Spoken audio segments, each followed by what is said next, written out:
Welcome to Loving Me Before I Love You with Tammy Nicole, the podcast dedicated to you loving and putting yourself first. Others have come first in your life for years, and you know it's time for that to change. You're about to be empowered to set healthy boundaries, confidently have hard conversations, unapologetically put yourself first, and live the peaceful life you deserve. Remember, self-love is essential, and loving yourself sets the stage for every other love in your life. So get ready to embrace self-love like never before with your host, Coach Tammy Nicole.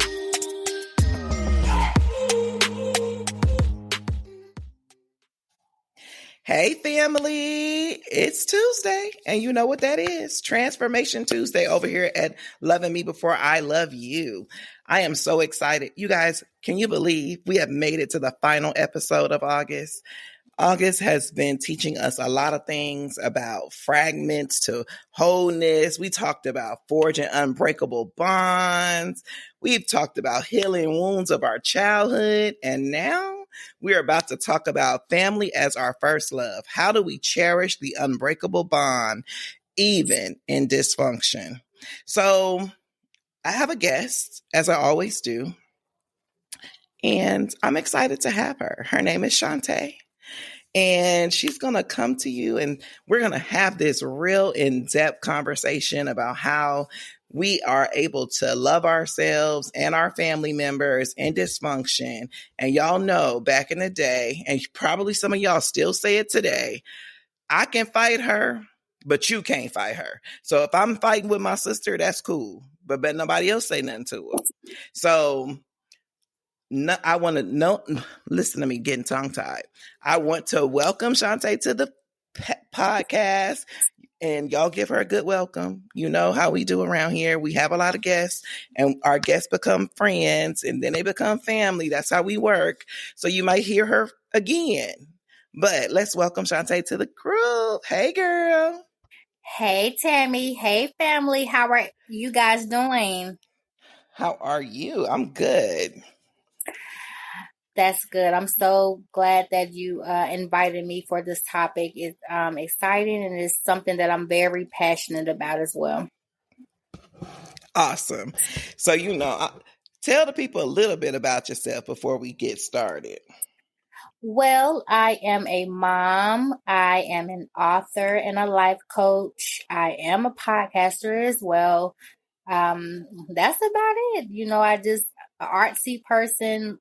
And I love family. So I'm very family oriented. If I could get paid to be around my family and spend time with them and write books, that's pretty much what I would do with myself.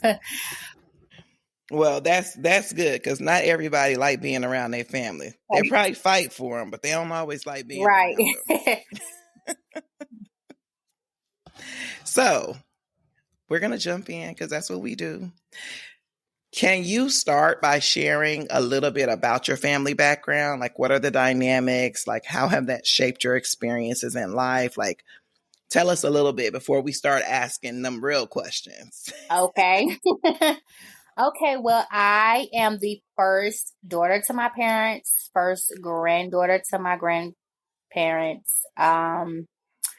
Very super spoiled. My mother has a sister and 3 brothers. And so I was so spoiled by everybody around me just because my dad's people are older. And so they had like older people in the family, like my great grandparents. They were like 60 when I was born. And they had their own cleaners. They were the first Black family in our small town in South Carolina to have a business, a cleaners. The majority of my aunts are teachers. My mom was a teacher. So I come from a very nice family. I did experience some trauma, but you would not think so coming from that kind of background and family. So I've come to find out that's a lot of our stories in America, where it's a family that you did not think stuff was going on, and it very well was. So But to, sum up my background, I was able to have a childhood. I had a beautiful childhood. I did have some culture shock because I was so coddled and so spoiled, that when I got of age, that's when life hit me versus having those experiences, younger on, like a lot of my peers did. So that kind of, you know, was, my life story in a nutshell as far as my earlier years. Yeah, so it sounds like being able to experience what I would say real life Yes. later Yes. kind of shaped you Yes.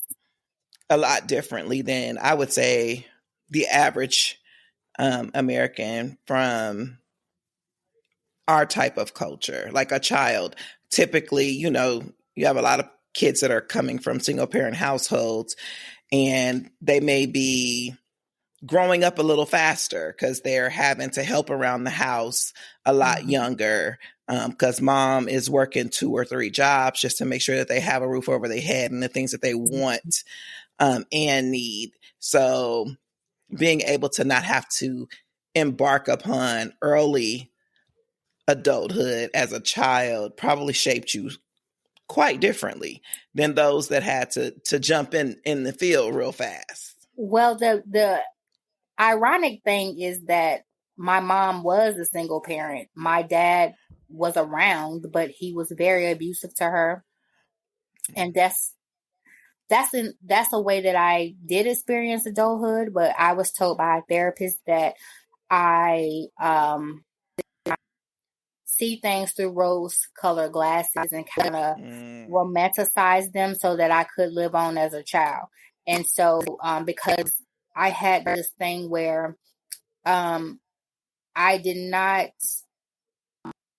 I saw my dad as like a great dad up until my mom left him, and they were married. But he beat my mom.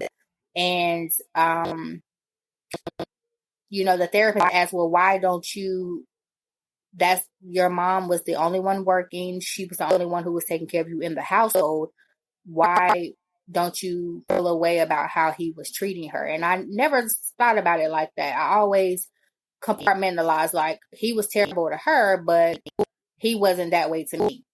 Mm-hmm. And where I didn't hold him as I didn't hold him as like a prince or, like he could do no wrong. I had not traveled down that avenue of holding him accountable for what he did to my mom.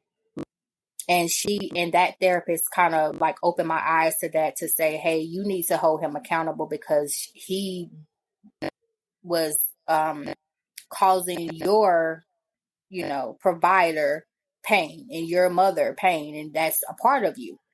And so just to go along with my perfect childhood, because I was maybe like 4 or 5, and I remember this vividly, 4, 5, 6 years old. Other than, outside of their BS, I had a great childhood. I was the only child that they had together. My dad has buku kids, but I was the only child that they had together. So I would go to cousin's house. I'm constantly at my grandmother's house, which is not any other kids, but my mom is the oldest of 5, so she was 18 when she had me. So my youngest uncle was, he was in his teens, but he was younger. So my grandmother would make them take me with them wherever they go. I would stand at the door and cry, and she was like, I wasn't having it, so they had to come back and get you.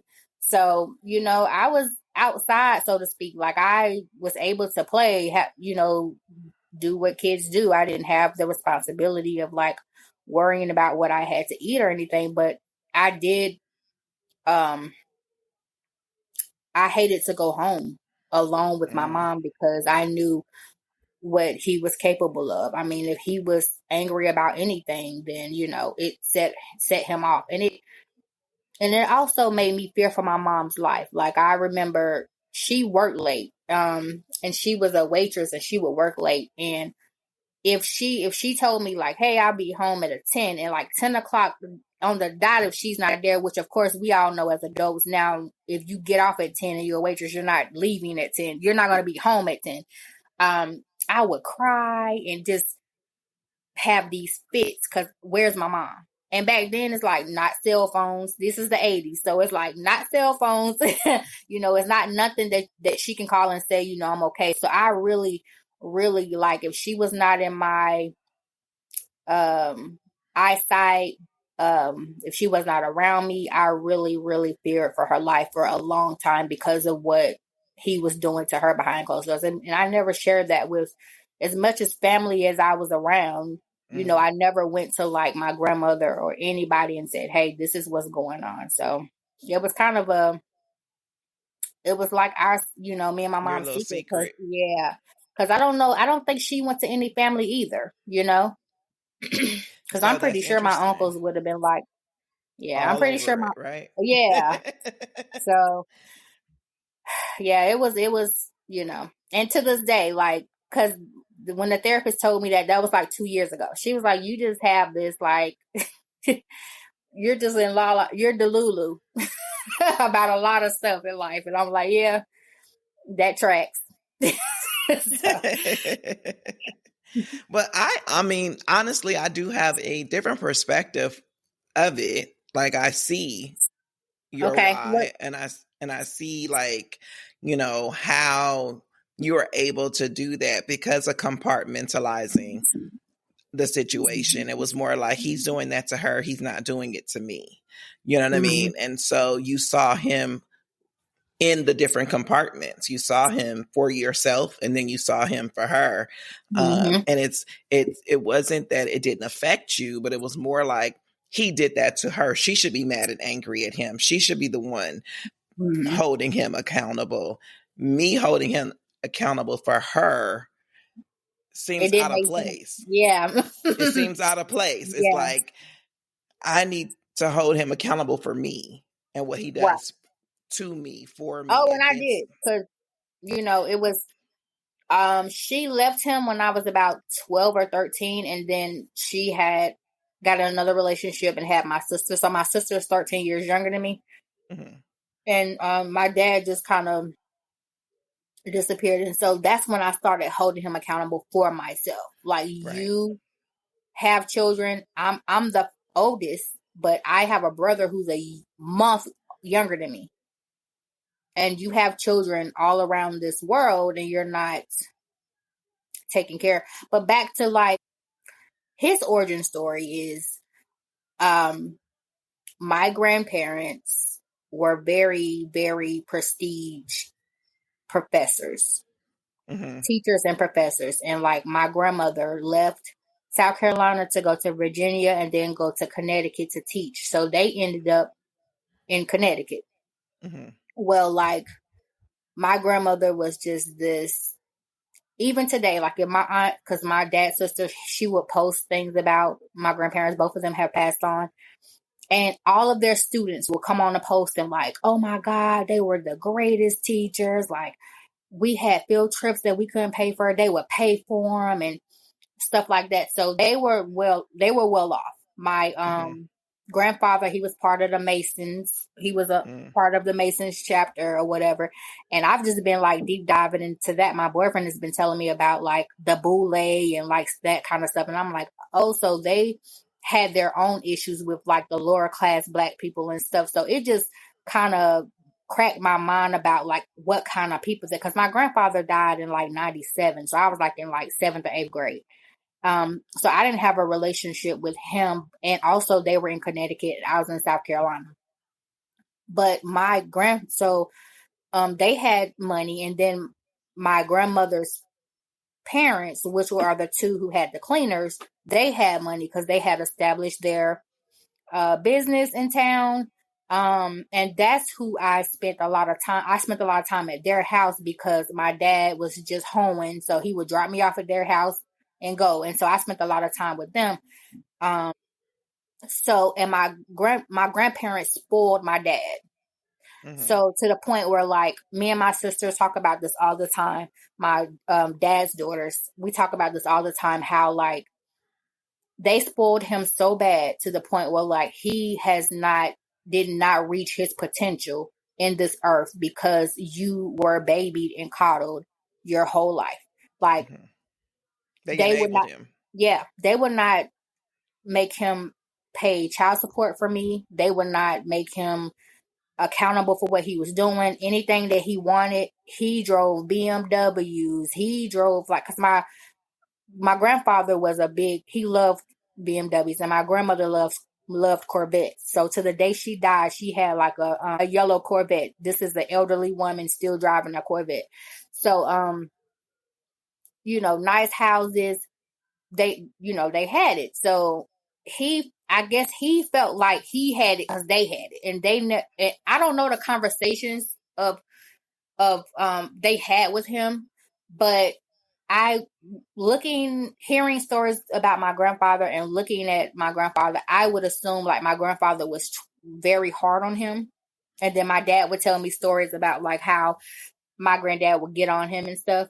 And I believe the women, my grandmother and my great grandmother, were the two that were like, no, like he's just this and he's just that. And so he had it easy, you know what I'm saying? So he wasn't ready for like marriage. He wasn't ready for like children. He just wanted to, live life. Yeah, he wasn't being held accountable. And versus on the flip side, my mom is the firstborn of 5 children. And I'm just discovering things like how she felt unwanted by her mom and how she didn't feel like my grandmother loved her, and like, things about my grandmother that I was shocked because like my grandmother, my mother's mother, is like the pinnacle of like she is the, what's the word? Poster child for She's the poster grandmothers. child for grandmothers to me. You know what I'm saying? And I was like, why didn't I know that? Like, it was just so much trauma my mom had from her mom. And then she had to take care of my siblings. So you put a person who is not having to do anything for themselves with a person who has had to be in control of the household because my grandmother was working. So she helped my grandmother with the other kids. Like, it was just a disaster waiting to happen. You know what I'm saying? So he was not, I will say this. Ask your parents their stories. Everybody out there, if they're still alive.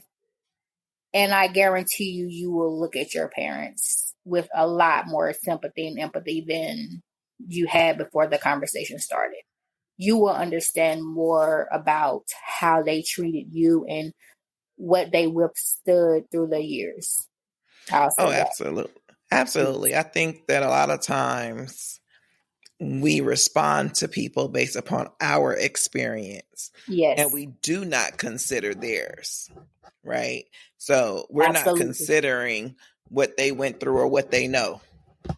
A lot of times people can only love you to the capacity that they have been loved, or to the capacity of the knowledge of what love looks like or feels like to them. So 9 times out of 10, most of our trauma comes from other people's trauma that is not expressed or shared, because they're just repeat behaviors, or they are response behaviors to what they have gone through as a whole. But Absolutely. when we are looking at family, a lot of times it's so dysfunctional. However, we always tend to maintain the bond when it comes to the outside, right? It's Absolutely. like them outsiders, you can't come in here and mess nothing up. Well, what were we told? We were told whatever goes on in this household stays. So that is bonded in families, and that takes on a toll on either children and adults to like keep secrets, even though it's, against your mental health. Like it's troubling you. We keep family secrets. We make sure that we're protecting people in our family that we may not need to be protected, So That's ingrained in our community. What goes on in this house stays in this house. That's ingrained Yeah. in our minds. And that's keeping a lot of people from therapy. That's keeping a lot of people from telling the truth. It's, you know, that's just the guy's honest truth about it. Yeah. The crazy part is when the family actually break up or when something is like broken, it always happens from within, right? Yes. It's always it's always that divide that says, "Oh no, you didn't cross the line for the last Yep. time." Yep. It's somebody who has had enough and they're like, you know what? I'm going to break this generational curse and I'll just carry it on. It's the black sheep of the family. I'll just carry it on my back, on my name, just for the sake of the truth being told here. Yeah. I think now the other part though, more recent, and I can only say this because I've been, coaching women along the way. More recent, the divides of family happens because of the revelation of truth. And the revelation of truth that happens now because people are seeking therapy more often and they're going to therapy and they're having a more aha moment and they're understanding that they come first, period. And their mental health is important, period. And so being in a dysfunctional environment where there's no peace and it's always chaos is no longer serving them. And they're making the statement and the choices as, you know what, here are my fundamentals. Yep. And this is what it Non-negotiable. is. Yep. And you are either going to comply or get gone. And it don't matter what blood runs through your vein. I come first. And so I think that that's the new change that I'm really starting to see, that it's like, I'm going to love you from a distance and I'm going to place you in position when it comes to my life. You can either sit in the balcony or you can find yourself on the front row, or you can find yourself in the choir stand. Right. But you're going to find yourself somewhere because I'm finding me and I'm finding what matters to me and how I need to show up in this world in order for me to be fulfilled and happy and at peace without dealing with your dysfunction. Yep. A lot of people are, as I see on social media, they're going no contact with even their parents. And that's really brave, because I'm so connected to my family, even in the dysfunction, even in the issues that me and my mom have had with each other. I could not imagine, because I was just, listen, I believe it when the Bible says, honor your mother and father and your days will be long. I believe that. So to me, it don't make no sense for me to go no contact when I know that's a promise from God to honor the mother and the father, regardless of who they are and who they show up in this world to be. Now I have I have a 20-year-old, a 17-year-old, and a 16-year-old. And my 20-year-old is very much so along those lines of, she's in this generation where it's like, if you're not serving me, family or not, she's along that no contact. I can see her doing the no contact thing. And I try to tell her, like, even no matter what title we have in a family, we are human. Absolutely. Some things are unforgivable to some people, and I get that.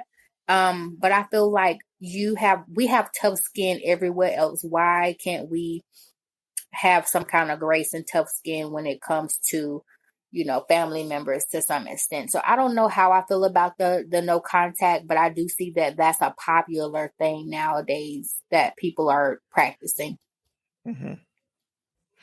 I think that having no contact with some people may be warranted, right? But it's got to be warranted. Yes. I won't say I went no contact with my dad, but I did not have a whole lot of conversation. I wasn't initiating any, for sure. Okay. And it's more so like until you can make a stance on certain Mm-hmm. things in regards to me, I have nothing to say. You know Pick a what I mean? side. Yeah. If you want to, if you're saying hey or whatever, I'm not going to ignore you. I'm going to say hey back. Mm-hmm. But I don't have to exchange the energy. Right. Right. And I think that when people go no contact, it's more about the energy that you bring. And sometimes it's like until you can have a conversation that says this is severed and this is done, I'm going to keep my distance. Right. Now, I agree with that because to me, that's not no contact. What they're saying is they don't call, they don't respond to text messages from their parents. Is nothing. Cause I'm that way with the way you are with your dad. I'm with my dad now as well. Where if you call, I answer, we can text, but I'm not making it a point to have a relationship with you or do anything different from what you're doing because I know for a fact that he reaches out and talks consistently with my brothers and sisters. He just does not do it with me. So you're capable of doing it, but I am not worthy of that to you. So then I have to protect my feelings and heart and, my mental health and my self-care and to not Yeah. get caught up in whatever mess you have. And so that's what I do. Yeah. I think, as a whole, like, being on a self-love journey, helping others take the journey as well, you will have to become priority. And I think a lot of times because we were not taught to become a priority as kids, we're easy to find ourselves in people pleasing mode. Like, oh, they want me to do this. Oh, okay. So and so is bugging you. Why you haven't done this? You should be doing this. And it's like, should I? And how do you know that? You know, are you walking in my shoes? Are you experiencing the heartbreak or the hurt feelings or whatever that I'm feeling? And do Right. you understand what I feel? Have you Right. ever taken the time? Because this is the part that actually bugged me in general. It's like when people say, well, you should be talking to your dad or you should be spending more time with your people or X, Y, and Z. It's like, have you ever taken the time to even get to know me, to know why I feel the way that I feel? You are assuming Right. that my stance is based upon whatever you think it is, Right. based upon the information that you know, but you've never taken the time to have a conversation with me to understand me, my side, my point of view, and my necessities or what I need out of the situation. And so I just think a lot of times people in general and families more often have a tendency to put their thoughts and feelings on you based upon what they desire. And nobody takes the time to say, well, what is the real issue? Right. I think a Right. lot of times families are dysfunctional because we hurt each other, never apologize, never Oh, fix the yeah. root of the problem, just expect everybody to sweep it under the rug and move on and say, oh, but we're family. You should We're always have family. my back. You should Yeah. always be there for me. But it's always that family should be there for you when it's regarding them. But when it becomes Mm-hmm. regarding you and they You. don't Yep. show up, they don't got your Yep. back, they just Yep. going to do what they want, they just doing them. And then look at you for everything else. And it's like, wait a minute. We're supposed to have each other's back, but it's supposed to be both ways. It's not supposed to be on a one-way street. It's supposed to be on a That's correct. two-way. And I think a lot of times it's whatever benefits them. Yes, I had a family member who was his wife was cheating on him. And we found out the guy contacted another family member and was like, "Hey, this is going on." And so the family member was cheating too. And so me and my mom was having a conversation and I said that and she was like, "Well, whose side are you on?" I said, "I'm on the side of right." how are you mad at she was mad at the in-law, but not mad at our family member. And I'm like, how are you mad at the in-law when the family member was doing the same thing? Right. It don't make sense. And like, she really wanted to fall out with me over, one, somebody else's mess, and for two, not even looking at it from the perspective of wrong is wrong. I don't care who it is. I'm not taking nobody's side. If they want to cheat on each other, and let them cheat in peace over there. But we're not going to say one is better or worse than the other. Right. Then the other one, if you're doing the same, thing, like I'm that person. Like, I tend to, because I'm the oldest, like, cousin and all of that, sibling and all of that, I tend to know some family stuff that the younger cousins don't know. And I tend to, say things and talk too much and, shake the tables. But I feel like, if it's my business, it ain't no secret. So if it's y'all business, it ain't gonna be no secret either. So.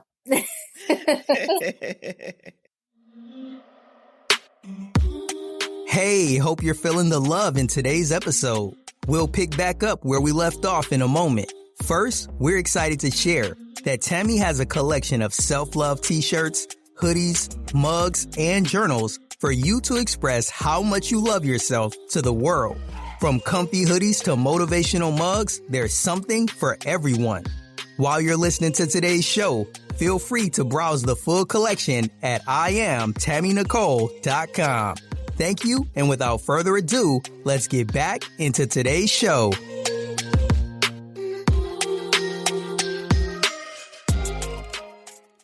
How do you think that we should learn to grow and balance, loving your family and setting necessary boundaries to keep your sanity, keep your well-being, keep yourself, mind straight and healthy? Mm-hmm. Well, I will say, because my book and my coaching style, I am huge on affirmations, because affirmations changed my life. And there's so many affirmations in the Bible, and God says, I am who that I am. So I love the I am statement of things, used in a positive way. So when it comes to the topic that we're talking about today, it's all about self. How do you feel about yourself? How does other people make you feel when you're around? How do they make your children feel when your children are around? Like, you are the priority. And I think we have to keep that in mind. You can't let people run over you. You can't let people manipulate you. You can't, especially family. So you can't let them do that. But you won't know that until you know who you are and you get some standards about how you want to show up in the world for yourself. So, just simple. It starts with yourself. You have to have a self-centeredness, a self-love that's undying, unwavering, and you have to know, like, you cross this line, it won't be no conversation. I have to remove myself from this, because I am trying to get somewhere in my mental, in my physical, in my finances, whatever the case may be. Because for instance, I have a friend who we were just talking, and she was saying how she does not know how to say no financially to her grown aunt and her grown, and a grandparent. They call her for money, and they live together. And so in those difficult situations, you have to set boundaries, like in your mind or on a note. I believe in journaling. Journal down. If anybody, for this month, if anybody calls and asks for money, I can only do this amount, and make sure you don't go past that amount. You have to be realistic, but you have to set the stage prior to it happening. So when it does show up and happen, you have a plan, and you stick to your game plan. But ultimately, I just feel like it's about yourself. Like, how does it make you feel? If going over, your uncle's house for Thanksgiving is not the move, he the uncle that everybody's like, you can't wear short skirts around and all this, then don't go. Say I'm having a brunch at my house for Thanksgiving, and you're welcome to come, but I won't be. Make it so you can still be involved. Because you don't want to separate yourself, but don't think that you have to do anything as a grown adult that is going to make you uncomfortable. Absolutely not. No. And God wouldn't want that for you. Like, we don't serve a God that's like, oh, they're family. So no, it doesn't go that way. He cares about the intricate details of your heart, your mind, how you see yourself, how you treat yourself. That's so important. Like, we talk to ourselves crazy in the mind. And it's like, you have to handle that before you can deal with people outside of yourself. Absolutely. I 100% agree that, family is family and they're going to be family, right?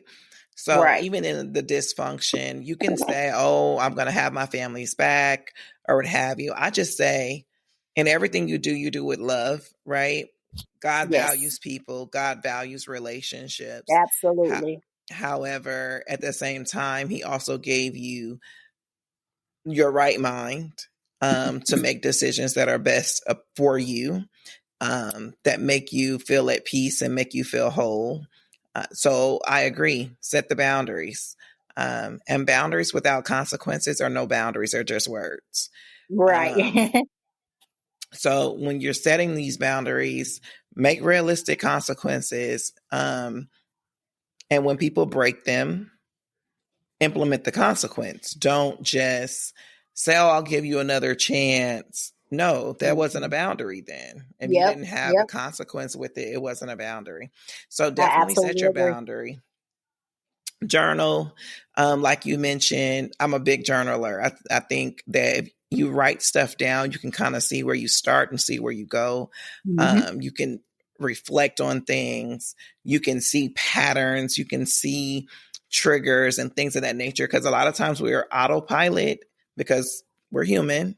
And a lot of things that we do, we just kind of do it without thinking. But if we were writing things down, we could kind of see what's really happening in our lives and not just being willy-nilly. And that includes how you interact with your family, period. Right? So I agree. Make sure that you're good, even while you're trying to navigate the dysfunctions within your family. And also make sure that when you're doing all of this, you're doing it from a place of love, period. Right? Just do it from a place of love. Because we say over here all the time, we have to love ourselves so much that the love from others is a bonus. Mm-hmm. I want to thank you. I want to thank you so much for joining us on this episode and sharing your story. You mentioned that you have a podcast. We want to tell the people where they can listen so that they can follow you along the way as you're doing your podcast journey. My podcast is called Happy Rising, and it's about 10 to 15 minutes of a affirmation and a prayer to start your day. And you can listen everywhere podcasts are held. Apple Music, Spotify, anywhere that you find your other podcasts at. And thank you so much, Tammy, for having me. I had a great time. Awesome. All right, you guys. Transformation Tuesday. Do something good for yourself. Remember, self-love is essential. See you next week. Bye-bye. That's a wrap on another episode of Loving Me Before I Love You. If you enjoyed today's episode, please take a second to show your support by subscribing and leaving a positive rating and review on Apple Podcasts, Google Podcasts, iHeartRadio, and Spotify. Stay connected with Tammy. Make sure you're following her on Instagram and TikTok at Coach Tammy Nicole. If you like to work with Tammy or have any questions you like her to answer, please head over to www.IamTammyNicole.com. Until next time, always remember to love yourself so much that the love from others is a bonus.